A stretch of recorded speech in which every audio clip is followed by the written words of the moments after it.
Pues lo prometido es deuda. Hoy por la mañana platicábamos con ustedes de esta decisión del Partido Acción Nacional de acudir a la Corte Penal Internacional a acusar al gobierno de Andrés Manuel López Obrador de crímenes de lesa humanidad. Y les dijimos, vamos a buscar al querido Isaac de Paz para platicar precisamente sobre este tema, para conocer su mirada en los diferentes ámbitos. Y aquí está con nosotros, como siempre, engalanando este espacio. Querido Isaac, un placer recibirte. ¿Cómo estás? ¿Qué tal? Pues muy buen día a tu público, o tarde, pues aquí con mucho gusto para platicar este tema, Jesús. Gracias, querido. Oye, pues de entrada yo te lo preguntaría, desde tu punto de vista político, jurídico, como quieras entrarle, ¿cómo valoras una acción de esta naturaleza del Partido Acción Nacional? ¿Tiene sustento, no tiene sustento?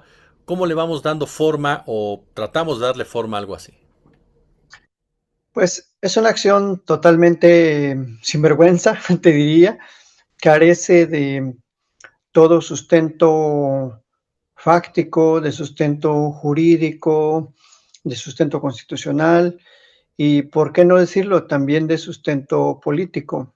No es una denuncia que verdaderamente esté sustentada en hechos que bajo el Estatuto de Roma, que es la ley, digamos, la ley internacional o el tratado internacional, que pues precisamente se creó para traer a rendición de cuentas a aquellas figuras políticas, actores del Estado, agentes militares, agentes policiales, perpetradores de crímenes de guerra, de lesa humanidad, de exterminio, de agresión, pero verdaderos criminales cuando hay un contexto de hechos sistematizado, cuando hay verdaderas situaciones que comprueban la participación de las personas que son acusadas. En este caso no lo hay.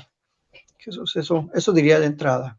Oye, y profundizando ahorita tocabas un punto, no cumple ni siquiera con un sustento jurídico, o sea, en un momento dado, o sea, no tiene un agarre en lo que están presentando, porque ellos dicen, se cometieron tantos delitos en esta época y queremos que nos digan por qué fueron, y se basan en una frase que es la famosa abrazos, no balazos. Pues mira, en primer lugar, la Corte Penal Internacional interviene a petición de un Estado, de sus autoridades, cuando ese Estado dice yo me encuentro limitada, mi autoridad se encuentra limitada para investigar este tipo de crímenes y entonces solicito que la Corte, que el fiscal general de la Corte investigue. Y eso lleva todo un procedimiento de análisis previo de la información para que luego el fiscal general investigue y luego lo presente a una antesala de juicio y luego se desarrolla un juicio. Pero en primer lugar lo tendrían que pedir los estados o también lo puede pedir el Consejo de Seguridad de la ONU. Nunca lo ha pedido, no lo va a pedir en este caso, no lo ha pedido en casos de estas situaciones de inseguridad interna en algunos de los países que forman parte del Estatuto de Roma. Entonces, no procede en esos dos supuestos. Hay un tercer supuesto que es a petición del fiscal general. El fiscal general de la Corte Penal puede decidir de oficio, se llama, investigar un crimen del que tenga noticia o una serie de crímenes de guerra o de lesa humanidad. Y tiene que haber también, jurídicamente hablando, elementos legales de la conducta individual, de la conducta verificable, de la conducta que se observa de los agentes del Estado. Paréntesis, Bibi Netanyahu, pues básicamente es casi un criminal internacional confeso. Y luego los agentes israelíes son agentes criminales, tienen órdenes de aprehensión, tienen órdenes de presentación, tienen medidas cautelares en su contra, porque pues todo mundo nos hemos dado cuenta cómo actúan, ellos mismos lo han reconocido, ellos mismos han dicho, sí, aquí lo vamos a tratar así. Por eso digo paréntesis, o sea, vimos cómo trataron a los integrantes de la flotilla para romper el cerco de Gaza, y pues ahí sí hay elementos verificables que dan lugar a que se están cometiendo los crímenes que castiga el estatuto. En el caso de Andrés Manuel, la estrategia fue una estrategia de seguridad con un nombre que se ha hecho tristemente famoso porque la verdad, detrás de ese eslogan de balazos, perdón, de abrazos, no balazos, lo que el presidente quiso poner sobre la mesa es una estrategia de pacificación, de no agresión, de no confrontación directa, de que el Estado no se puede rebajar a tratarse de igual a igual con los criminales. El Estado no es igual que los criminales, el Estado tiene que estar por encima y no puede rebajarse a decir yo te voy a enfrentar directamente, como lo hizo Calderón. O sea, una guerra frontal, directa, así le llamó, guerra contra el narcotráfico, desata 16 operativos, comenzando por su pueblo, por Michoacán, luego Baja California, Durango, Zacatecas, Veracruz, Tamaulipas, 16 famosos o infames operativos conjuntos. Y esos operativos, por eso decía al principio que era un acto sin vergüenza, ya fueron juzgados por un tribunal internacional. La Corte Interamericana de Derechos Humanos, al juzgar el caso Alvarado Reyes versus México, sentencia de noviembre de 2018, reconoce que esos operativos constituyeron una serie de actos sistematizados que facilitaron la comisión de desaparición forzada, de tortura, de asesinatos, y ahí sí se delimitó que fue una estrategia del Estado, causada por agentes del Estado. Claro, la Corte Interamericana no es un tribunal penal. Por eso, volviendo al punto sobre la falta de vínculos jurídicos de la conducta del licenciado Andrés Manuel López Obrador, pues no hay elementos de conducta que hagan siquiera pensar o sospechar que él participó en este tipo de crímenes, ¿no? Estoy haciendo un análisis propiamente jurídico, ¿no? Claro, eso no excluye o no estoy diciendo que no se hayan cometido desapariciones forzadas, homicidios, torturas, pero se tendría que comprobar que fue por agentes del Estado y por órdenes del presidente, cosa que no sucedió así. Y además, los hechos en donde sí se han verificado participación de agentes de la Marina o de la Guardia Nacional, siempre se han sometido a los procedimientos de investigación y de sanción con los mecanismos legales que existen en México. Entonces no hay manera, no hay motivo, no hay causa legal internacional para ir a la Corte Penal. Entonces lo están haciendo meramente como una estrategia más pues de presión, de que por ahí algún abogado, algún tinterillo les sugirió esa idea y como son un poco cabeza hueca los pianistas, pues les compraron la idea y dijeron, sí, vamos a La Haya, yo creo que no conocen los Países Bajos, y pues fueron a darse una vuelta y metieron ese escrito como una manera de distraer la atención de otras cosas que están pasando, ¿no? Al interior de su partido y como parte de su fracaso político y jurídico que han tenido en los últimos, me atrevería a decir, pues 26 años, ¿no? Desde que llegó Fox en aquel momento a la presidencia y que desde entonces no han logrado mucho más que aliarse con el PRIAN. Entonces, yo creo que es parte de eso, Jesús. No hay ningún peligro de que el licenciado Andrés Manuel López Obrador pueda ser imputado o pueda ser traído a cuentas a la Corte Penal Internacional. Ni siquiera... y una última cosa. Te digo, en el peor escenario, resulta que México tiene un candadote bien grande para ese tipo de investigaciones. Ni lo quería mencionar porque pareciera de leguleyos, ¿no? Pero lo cierto es que la Constitución no permite esas investigaciones. Tendría que ser, según el artículo 21 de la Constitución mexicana vigente, tendría que ser una investigación que aprobara el Senado de la República para que la Corte Penal pudiera intervenir.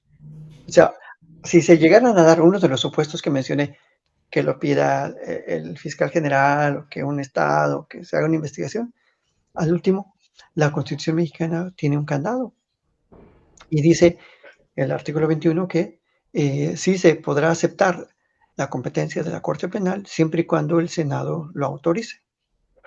Entonces no hay ningún sustento y no hay ninguna posibilidad de esa denuncia, ¿no? Que prospere. Y por otro lado, tampoco hay, como diría el mismo, ¿no? El que nada debe, nada teme, tampoco hay ningún elemento jurídico, político que haga pensar que se cometieron crímenes de lesa humanidad por órdenes de sus agentes, de sus representantes, del secretario de Defensa Nacional o de la Secretaría de Marina o de la Guardia Nacional en aquel momento. Al contrario, todo se hizo conforme al marco constitucional. Obviamente hay errores, hay fallas, hay problemas, pero son problemas de los distintos órdenes de gobierno, no atribuibles a una persona en lo individual.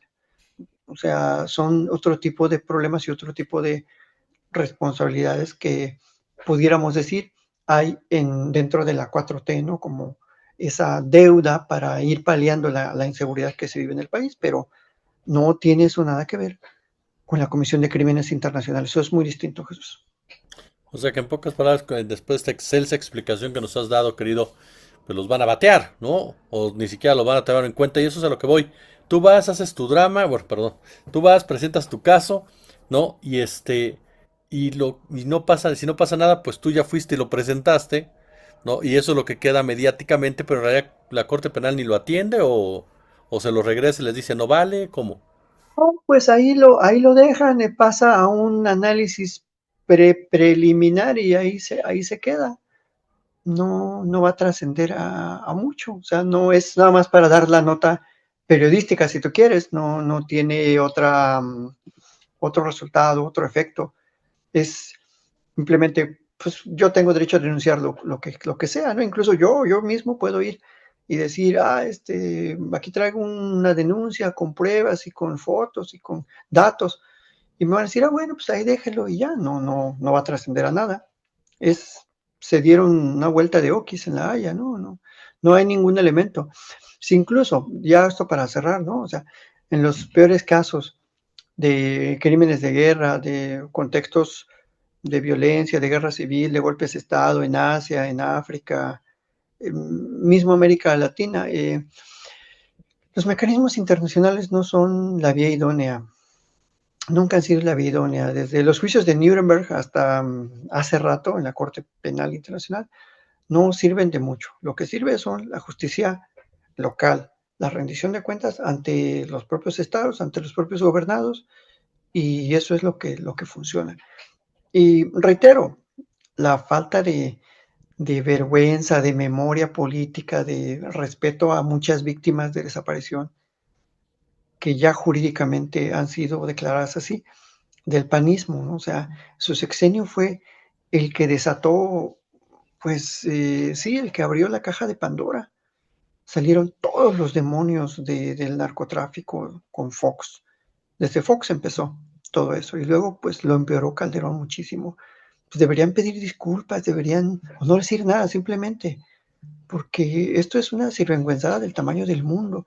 Ahora decir que en 7 años y medio que lleva la 4T es culpable la 4T de todo eso y sobre todo AMLO, es una falta de pudor, de vergüenza, de memoria histórica que, híjole, solo ellos, cara dura, que tienen, pues lo pueden hacer, ¿no? Entonces no hay ningún peligro, digamos, en lo personal para el expresidente de la República y creo que más bien pues habría que recordarles a estos denunciantes indignados que fueron sus decisiones, fue su propia gente, incluso yo creo que a lo mejor algunos de ellos mismos que fueron han participado políticamente en aquel sexenio, ¿no? O sea, cualquier panista que usted me pregunte o que se acuerde de él, tuvo algo que ver en el sexenio de Calderón o en el de Fox o incluso en el de Peña Nieto, ¿no? Como senador o como eh, directivo de algo, como secretario de algo, secretaria. O sea, ha sido un régimen comparsa que son los verdaderos culpables de origen de lo que está pasando actualmente, ¿no? En materia de seguridad y de desaparición forzada y de falta de atención a las víctimas.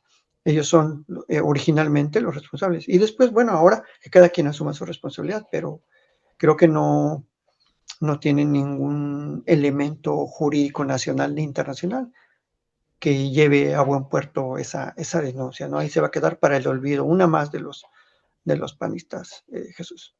Oye, querido, finalmente, y agradeciendo estos minutos que nos otorgas, se judicializa la política, ya lo mencionabas en parte, es una falta de respeto para las víctimas y demás, pero eh, es constante ya esta práctica de judicializarla. Lo vemos con acciones más graves, como puede ser lo que hace Estados Unidos, lo que hacen diversos personajes, pero se judicializa ya como algo normal, total, para tratar de golpear. Esto que evidencia también de la clase política. Ahorita lo decías, le faltas el respeto a gente que sí ha padecido este tipo de acciones en un país en donde lamentablemente la violencia tiene años azotando poblaciones, desplazamientos, están las madres buscadoras, o sea, eh, ¿qué te muestra esa judicialización de agarrar y presento algo para llamar la atención, ¿no? Sí, es una instrumentalización de la justicia, de los tribunales, para fines de corto plazo, fines mediáticos y fines de mercadería política. De decir, con esto pego, con esto doy un golpe mediático y demuestro que yo sí respeto el Estado de Derecho, yo sí acudo a los tribunales cuando me conviene. Es ese, yo creo que el peor uso de la justicia. Y por desgracia, no es el caso, ¿verdad? Pero por desgracia, hay ocasiones en que los tribunales se doblegan, ¿no? La judicatura se doblega y caen en esos juegos.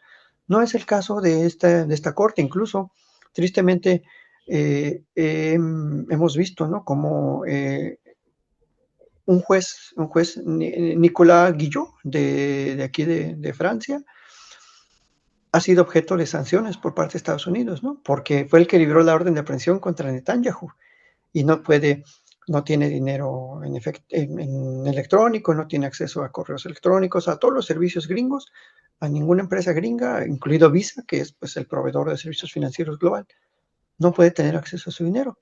La mismísima relatora de derechos humanos para Gaza, Albani, la italiana, también está bloqueada.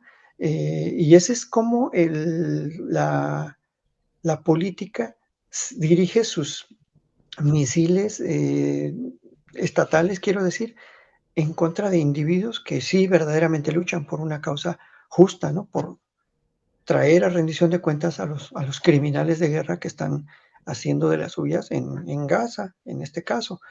Entonces, sí es muy lamentable que estos partidos como Acción Nacional y sus representantes en México recurran a la Corte Penal Internacional cuando la Corte Penal Internacional tiene asuntos verdaderamente importantes. Los jueces tienen un trabajo pues muy relevante en este momento, marginal sí, pero al fin y al cabo relevante, son el último resquicio civilizatorio internacional, porque estos tribunales se hicieron para, precisamente como su nombre lo dice, verificar que la humanidad no cometa crímenes contra sí misma, que no se, que el género humano no sea hostil contra sí mismo, no ese es el origen de los crímenes de lesa humanidad, no son hostis humani generis, es el origen por allá en el siglo XVII, se creó ese concepto legal, ¿no? Cuando emergió la piratería. Entonces, que a toda la sociedad civilizada le convenía o quería acabar con esos crímenes. Como ahora, ¿no? Que a toda la sociedad civilizada no queremos que haya desapariciones, crímenes de guerra, matanza de niñas, de niños, bombardeos indiscriminados, y ese es el objetivo. Entonces, quizás algo bueno que tiene este tema es que queda una esperanza para quienes creemos en la justicia, para la ciudadanía, de que sí hay tribunales que luchan por la justicia y que hay que saber distinguir cuándo debemos acudir a este tipo de tribunales con una causa justa y no con politiquería. Jesús, eso te diría en resumen. Mi querido y admirado Isaac de Paz, yo como siempre te agradezco muchísimo estos minutos para nuestra comunidad y que nos permitas aprender tanto de ti, querido. Muchísimas gracias. Muchas gracias, hasta luego.